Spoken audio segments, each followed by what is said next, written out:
some new stuff. Let's take a look at these books that Peter has written, because boy oh boy do I want to read Peter's book, okay? Cannabis Paradise, Cognitive Dissonance by Peter Jonathan Hanna. This is the free sample that's available on Google, so I'm not sharing any material that is not publicly available for free.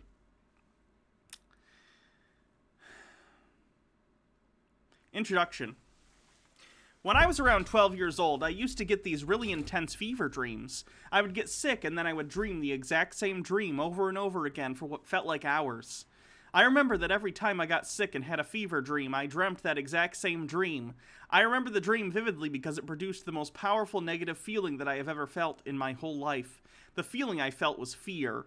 The dream was about how I was being forced to balance, juggle the entire world on my body, and if I fell down, then the world would be destroyed, and the destruction of Earth would be blamed on me. Well, Peter, who's left to blame? Yeah, you destroyed the Earth, so. To make this even more difficult, I was upside down balancing the world on the bottoms of my feet as I spun around and balanced with my head spinning in circles on the floor. It's really hard to spin on your head really fast while balancing the weight of the entire Earth on the bottoms of your feet. It was so scary because the world weighed billions and billions of tons, and I was just a small boy. Carrying the Earth felt so tough, but I kept on carrying it out of fear that if I dropped it, then the whole world would get destroyed, and it would have been my fault. Peter, even when he's writing and has the ability to edit, he just repeats his points over and over and over. Hakujin with 100 bits says, oh my god, Peter wrote books. I gotta get my hands on those. I think they're only available digitally. I don't think there's physical copies.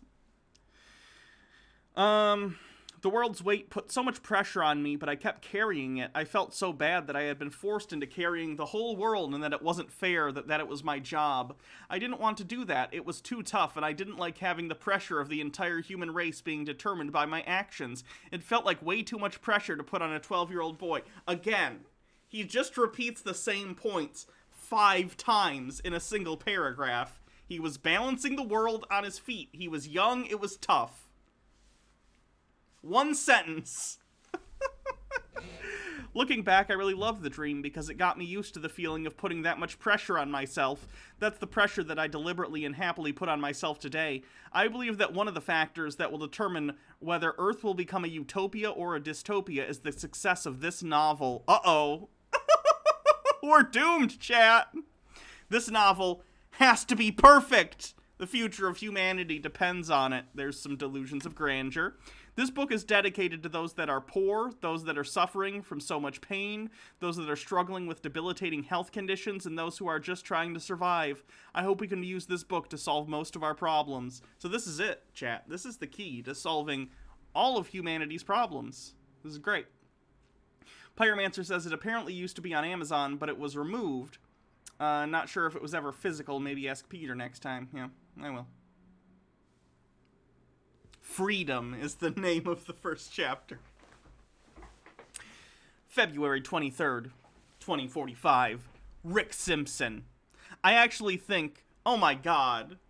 Oh no, it's just quotes. I was gonna say, is this written in a screenplay format? I thought it was gonna... Rick Simpson. I actually think the planet Earth could be a paradise if we give it half a chance. Frederick the Great. The greatest and noblest pleasure which men can have in this world is to discover new truths, and the next is shake off old prejudices. David Icke? Oh no! What we have to do surely is stop being divided by what we don't agree on, and start being united by what we do agree on, which is freedom for all of us. I'm pretty sure David Icke is known for dog whistling JQ conspiracies, right? With his, like, global cabal lizard people stuff. I'm gonna skip the rest of the quotes.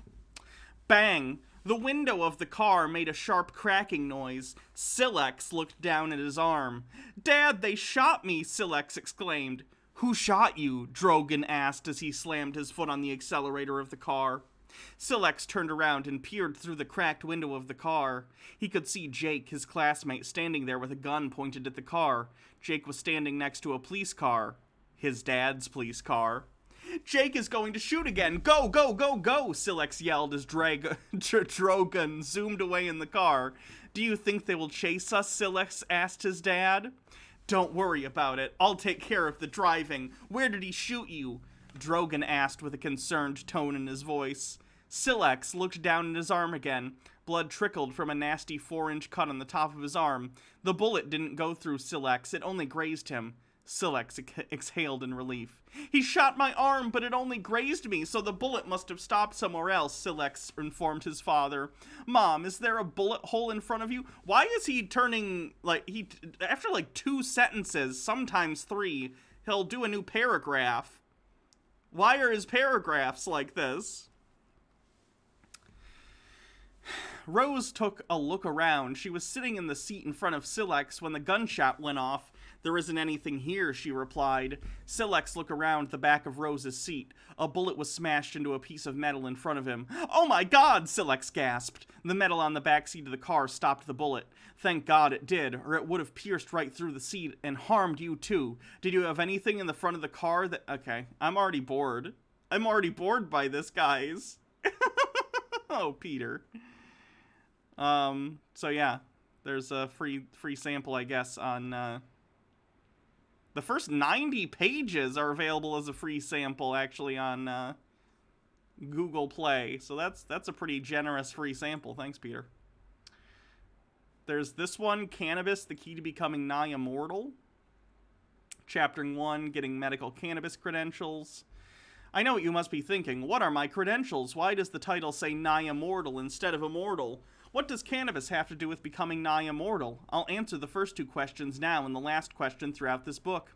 This book was designed to ease the reader into seeing medical cannabis from the perspective of its potential as a tool for extending life, retaining youth, and maintaining overall health and homeostasis. As of right now, I don't know of anywhere that you can get a PhD in the effects of cannabis. As far as I know, there are very few places where you can even take a college course on the effects of cannabis. When you do go take these courses, you're taught only a tiny percentage of cannabis's real medical power, and pretty often you're being taught false information about the plant as well.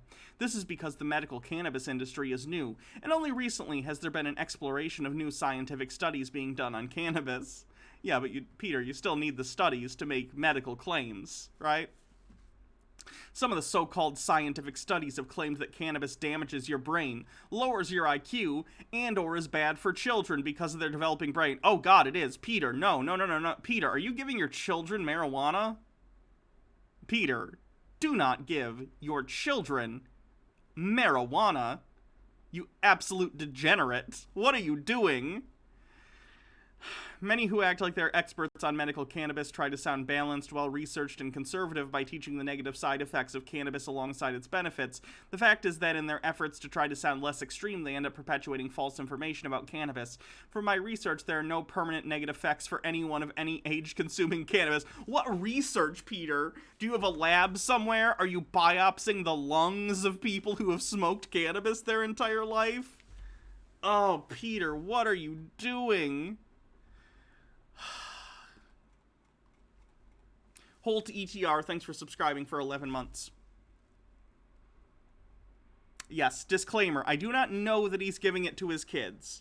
That statement makes me concerned that he is giving it to his kids, to be clear. Cannabis does not lower your IQ, damage your brain, or cause any harm to developing brains. Okay, well, studies apparently say the opposite of that, Peter. I'm gonna trust PhD scientists over you. No offense. The temporary negative effects of cannabis, like memory problems, paranoia, anxiety, and decreased muscle motor coordination, can be avoided by using the right strains or the right amounts of cannabis. For example, the memory problems, paranoia, anxiety, and decreased muscle motor coordination can be avoided by using a strain of cannabis with high levels of cannabidiol and low levels of tetrahydrocannabinol. I'm bad with those names. CBD or THC. Or you could just consume small amounts of intoxicating cannabis on a daily basis to slowly build up tolerance. Additionally, there are many strains of cannabis that contain so low amounts of intoxicating phytocannabinoids like THC and THCV that you don't need to build up a tolerance. And also there are CBD-based strains which don't have any negative side effects at all. Again, I'm completely fine with cannabis. I'm fine with medical cannabis in terms of helping people with inflammation and pain relief, anxiety, stuff like that. I actually had a medical marijuana license for anxiety-related stuff, which is great. It's a wonderful thing. But to say that there's no negative effects is just outright untrue. I cannot agree with that statement. Hakujin says, as an expert on the use of cannabis, yeah, that stuff lowers your IQ, no doubt. Yeah, I would tend to agree. Yeah, maybe we'll have to go over this some more at some point. 2, the legends of the plant that restored youth. Yikes. Yeah, it's not going to make you immortal, Peter. Sorry. Wonder if Peter knows about Jilly Juice. He did an interview about this at some point. Oh my god, the video is 4 minutes and 20 seconds long. Perfect. Blaze it. CBD can impact medication absorption. Yeah, see, there's stuff like that. I always want to find out like what's the real truth about this plant, because I felt like a lot of people are lying about it. Once you get to a certain point of research and you learn a certain amount about cannabis, you kind of want to tell people all about it. So I decided that I would help people learn and try to do it in a fun way. So I ended up writing a book that hopefully is fun to read and also is educational, and I packed it in with what I believe to be the most advanced science on medical cannabis. So oh no, Peter thinks he's the most advanced scientist on medical cannabis. Peter, you're not a scientist. I find it interesting that Peter has spent his time jumping from sort of one thing to another to try and be successful. He was doing this like alt health thing, which is why his initial channel was called like Health Sanctuary Family. It was going to be like a channel, it seems to me at least, that was, he had a family, but he also wanted to do this alt health stuff. And then once he got into the QAnon nonsense, he turned the channel into that, which inadvertently destroyed the channel because it got deleted because, you know, that's a no-no on YouTube. I just find it interesting that he's depending on these little schemes, whatever you want to call them, to make money instead of just getting like a regular everyday job. I wonder why. I wanted to do something that couldn't be replicated on the internet, you know. You can find information about cannabis on the internet, but can you be entertained through a story while you learn about the plant? So I felt like this was something different that wasn't out there yet. I really do think that the more people start using cannabis to its fullest potential, the more like utopian that specific society will become. My book is called Cannabis Paradise. That's nice to think about. But no, Peter, you're not going to get a utopia because a bunch of people are smoking dank weed, okay? Because I kind of try to imagine a society that did use it to its fullest potential and then kind of, you know, let the user decide, you know, is that cannabis paradise or is that paradise or not? The subtitle of my book is Cognitive Dissonance, which is, for me, one of the most fascinating parts of the book. Cognitive dissonance is kind of like, you know, when your belief systems are kind of fighting each other. When people hear that cannabis cures cancer, all these thoughts go on in your head like, well, then why aren't doctors using it? Or why aren't the cancer associations admitting it? Or why aren't oncologists promoting it? All of those beliefs that contradict the statement that cannabis cures cancer, I find that fascinating. And I really hope that my book... Cannabis does not cure cancer, Peter. It just doesn't. ...can debunk all those beliefs and say like, okay, yeah, oncologists are not recommending it, but it's because of money, you know? Or, you know, they're not... The government hasn't admitted that cannabis cures cancer. It's so funny, too, because especially if you were, like, smoking cannabis, like with flower as opposed to, and even with vapes, I'm sure it's a concern because any foreign thing like that you put in your lungs is going to increase your risk of cancer, Peter. How can you say this when the inhalation of it itself is a potential carcinogen? Colossus TV says there are clearly a chip in the bowl when he got his hair cut. Oh, come on. That's not nice. Don't say that. But that's because pharmaceutical industry controls and lobbies the government. So yeah. Cannabis can be used to help increase quality of life for cancer patients. It can decrease pain. It can help people's appetites when they're on certain treatments or if they're dealing with side effects of the cancer that can stimulate their appetite. Yeah, all that stuff is true. I think someone called it palliative care or palliative care, which, yes, that's a wonderful thing. But he's not claiming that. He's claiming it can cure cancer, which it cannot. Steve with a Q says, so Peter's experimented extensively with marijuana. Those alien stories are making a lot more sense now. Yeah. I try to explain, all these things so that when people hear cannabis cures cancer, they're not like, oh, that's impossible because it'd be all over the news. It is possible, but it's being suppressed. I mainly focused on the medical properties because I wanted that to be the highlight of the book. Because I think that when you talk about cannabis, it's the medical properties is the real feature that most people should be focused on the most. I definitely wanted to make people realize that the government has made a really big mistake with making cannabis illegal, and that they sure did. The war on drugs is a nightmare that's turned us into a nation with the highest prison population per capita. It's a nightmare. It's bad, but it doesn't cure cancer. Sorry. They've done a lot of people harm and in doing that, and I wanted to make that crystal clear because Windchanter says I experimented with marijuana every day and I've never seen any aliens. Yeah, it is hyperbole. I also have never... Weed isn't like that. You don't see things on weed. At least I never have.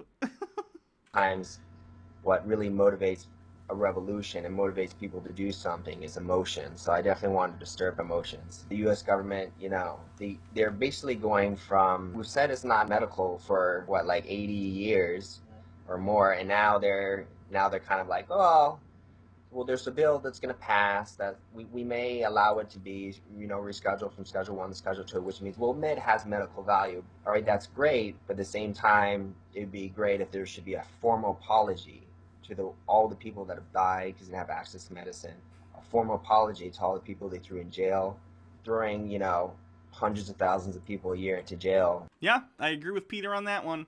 For a medical plant that was healing people is a really big deal. And the I framing wanted of saying it was it healing people I don't agree with, but yeah, people who've been thrown in jail for non-violent drug offenses with marijuana, stupid. I think that we become desensitized to thinking that that's normal. This does count as my research on the bingo card, yes. Because he literally said, my research. My research said, not by a researcher. It's not a big deal, but I think it is a big deal. If you are healing someone, if you have a 2-year-old son and you're healing them, cancer with cannabis oil, and you're not. That's not how it works. And you throw the father in jail because they're doing that, I think that's a bit barbaric. If you're trying to save your child's life, they should definitely have that opportunity, and if they're definitely not only not doing harm, but they're healing someone, they should be allowed to do it. So I'm trying to explain how this current situation is barbaric, and the government really has to make it up for us. And they have to do more than just be like, oh, I guess it is medical. They should do more. I think things are going in the right way, and I definitely think in 10, 15 years, most, if not all, the states in the United States will have legalized, at least medical cannabis. Probably. I do find that interesting, though, that he is a right-winger and follows Trump, who obviously... For one thing, his first attorney general was like Jeff Sessions, who was very anti-marijuana, so that's kind of funny. Weird stuff.